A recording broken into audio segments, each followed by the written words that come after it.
Wa Tala Fou se whapoponga fo ile nei o tala mai Ausetalia ale radio Samoa ile nei aso for Rayleigh.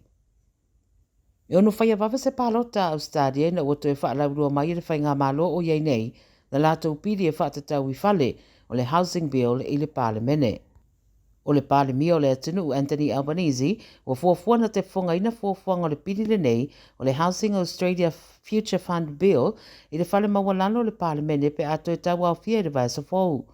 O se tasile nei o whainga whaavai au tua na mano na pāsia I se teimia re I mamau atu le mauto sui pe I taia re I pāsia ina le senate.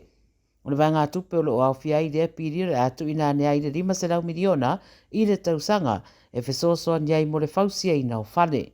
Ina ua wha ainoa e le so whaatasi o lea fuafuanga e mauma wai le taimi sa whapea fo ina wha areo ai le green e le o lava me o lo o fo inatu I le piri le nei ma sa mana na o ia o I le 5 piriona I le tausanga e wha alu I whale. Ai munimuri ane to e tu uma inalo na lato wau whainga I le 2.5 piriona.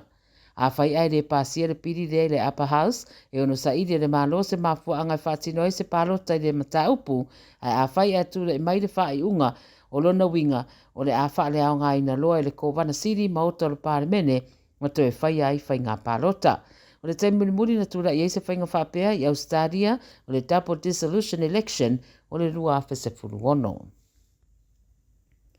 O le soe tūra I eise tēne taravou se furuono tausanga le whamsinonga I le mai au na mōria le whasio te tangata I seri I mai Western Sydney I le māsina taruai. O le vaenga o le sosoani whapawawena o atu I le whae tū o Twegia I le aso se fulu o Uni o le tausanga rei, ma mawaide ua mariu e le I mawhai o na whaasawina no na soifua, tōru sururua tausanga le matua ma lo pita ua ina e fōringa na wha manu aria I se vevesi no na whale.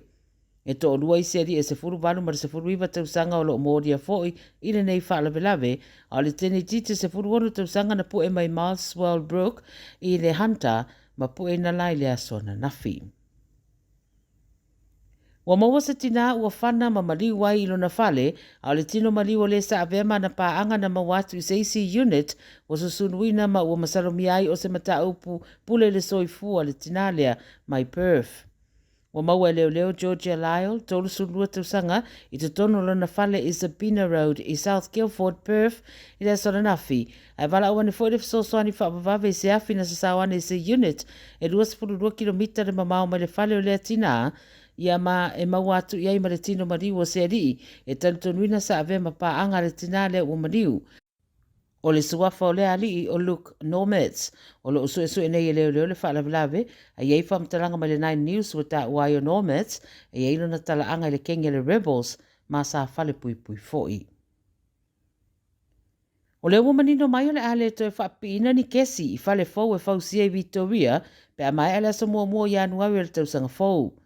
O le whaaringa leo o whaeloa I le so mai le stete, sauni ai le minsta o malo se anga whaele tise malanga oa, ta ua e pea ma le 20% o whale I Victoria, wa mai ona koneti I kesi, ma o le ngā yoingo le a whaia na I e whasosoani e whaetitia le tau o le soifuanga, e mei se fo le whasosoani I le whaetitia o a whianga o le tau.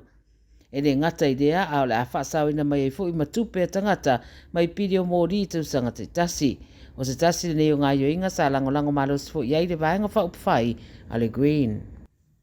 Ma le talamuli, ua fiu lava e toi tau mawhai atu I nei minute whai o le talonga mō se ai, pe I tai ua whainga tātaru le leitelo le puipuinga Nigeria na whaia ina ai le awa Matildas a Australia I le pōna pō.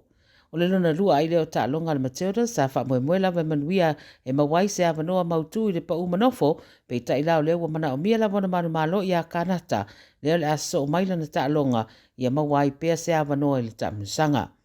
O kanata o le sempini I o le talonga I le Olimpeka, mai le taumate o le amatua whainga tālea talonga mō Ausetalia. Whina ulu talonga le pōna pō, mai ui ina toi malosi mai Ausetalia I nei minute whai o le talonga ai le iwaiwai ai fo I le puipui atu Nigeria, ma manu malo ai e tolu I le lua.